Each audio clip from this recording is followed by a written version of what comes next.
let me ask you a question. Mm-hmm. What is your name? What is your name?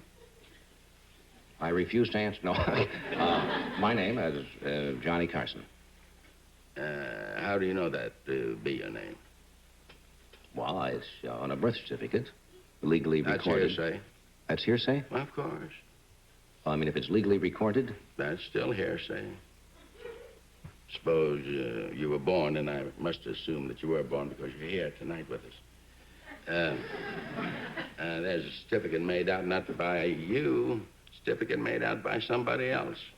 That a boy child was born to Mr. and Mrs. Carson, and that he was named Johnny. Mm-hmm.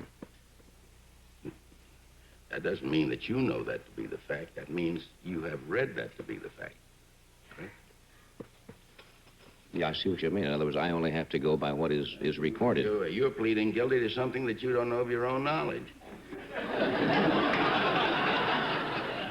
In other words, I should have said, if somebody asked me who I am, I say I plead not guilty, right off. It doesn't go quite that far. Not that plead far. not guilty. I see what you mean. That is hearsay. I'm only hearsay. accepting what somebody has what said. somebody else has said.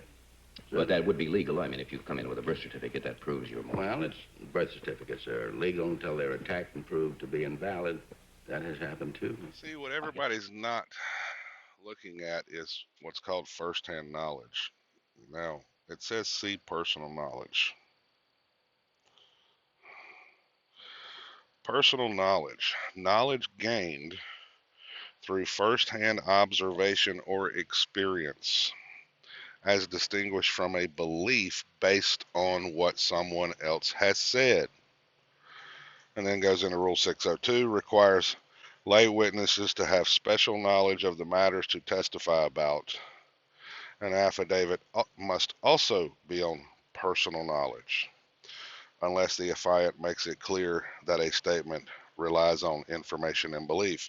See, anything outside of first-hand knowledge is deemed hearsay.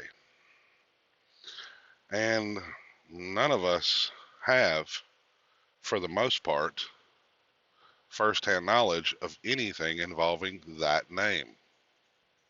We were told it, or we read it. And that's what people are not putting into application.